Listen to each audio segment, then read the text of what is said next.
वो लोग जो माजी में शहर को बंद करा देते थे, पहिया जाम, हड़ताल, सड़कों को बंद, गली मोहल्लों को बंद करा देते थे, अब की बार आपने देखा कि 3 बड़ी सियासी जमातों ने मिलकर एहतजाज किया और वो रिस्पॉन्स लोगों की जानिब से नहीं आया। उसकी वजह ये थी कि लोगों को अंदाज़ा है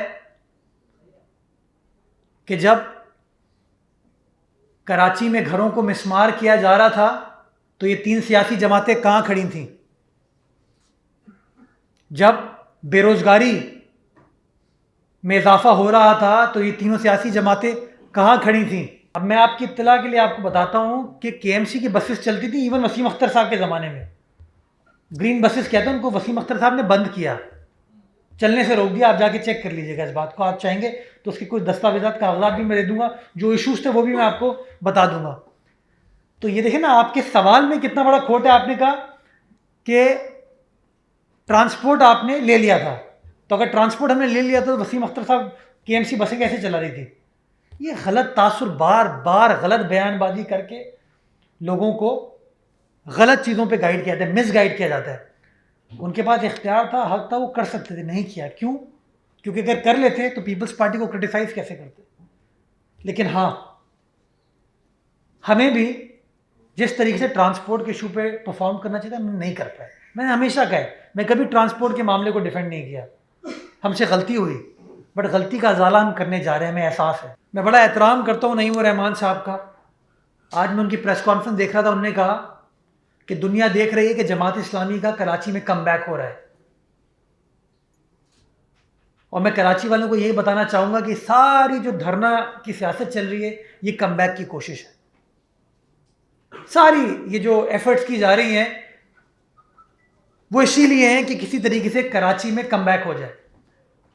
मैं समझता हूँ कराची वालों के सामने ये चीज़ अब आया हो चुकी है कि जो कमबैक वाले हैं वो माजी में कम कर चुके हैं और कराची वालों ने उनको बैक भेजा था। अब कराची वाले नए ऑप्शन की तरफ देख रहे हैं, पाकिस्तान पीपल्स पार्टी की तरफ देख रहे हैं। आप लोग राय फरार इख्तियार करने की कोशिश कर रहे हैं। आपको अंदाज़ा है, बखूबी अंदाज़ा है कि अगर आज इलेक्शन होते हैं तो आप लोग बहैसियत सियासी जमात के कराची वालों के लिए ऑप्शन नहीं है, बल्कि सारे सिंध में आप लोग ऑप्शन नहीं है। इसलिए आप उस कानून को मुतनाज़ा बनाने की कोशिश कर रहे हैं ताकि किसी तरीके से फ़िलहाल इलेक्शन से आपको राह फरार मिल सके। मैं बताना चाहूँगा कोई राह फरार आपको नहीं मिलेगी। अभी तो फ़िलहाल कराची मेरे पास है तो मैं तो ना तो मैं गैर मकामी हूँ, ना मेरे ख्याल में मैं वडेरा हूँ।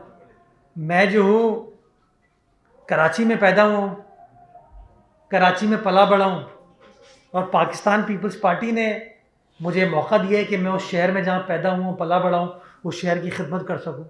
इसी तरह अगर कोई और शख्स कराची शहर की खिदमत करना चाहता है, वो किसी और जगह से आए, लेकिन नेक नियत हो इस शहर के बारे में, इस शहर के मसाइल को समझे और मसाइल का हल तलाश करने की कोशिश करे, तो वो अच्छी चीज़ होगी। क्योंकि जिन लोगों के पास माजी में शहर था, जिसके बारे में आजकल रोज़ आप सुप्रीम कोर्ट के ऑब्जर्वेशन भी सुनते हैं, वो लोग तो बिल्कुल ही मकामी थे ना। वो कहते थे कि हम खुद इस शहर के वाली वाले सब कुछ हैं। उन लोगों ने शहर के पार्कों के साथ, इस शहर की सड़कों के साथ, नालों के साथ क्या किया, वो मेरे ख्याल में आप सबको पता है, जिसका आज खमियाजा हम सब भुगत रहे हैं। बेरोज़गारी, गुर्बत, गैस आपके सामने। इस मामले पे आपको जमात इस्लामी इस्लामाबाद में धरना देते हुए नज़र नहीं आती है, लाहौर में धरना देते हुए नज़र नहीं आती है। खैबर पख्तूनख्वा के अंदर एक नया कानून ला के ये लोग बल्दियाती, इलेक्टेड बल्दियाती नुमाइंदे जो हैं उनको असिस्टेंट कमिश्नर के मातहत करने का सोच रहे हैं।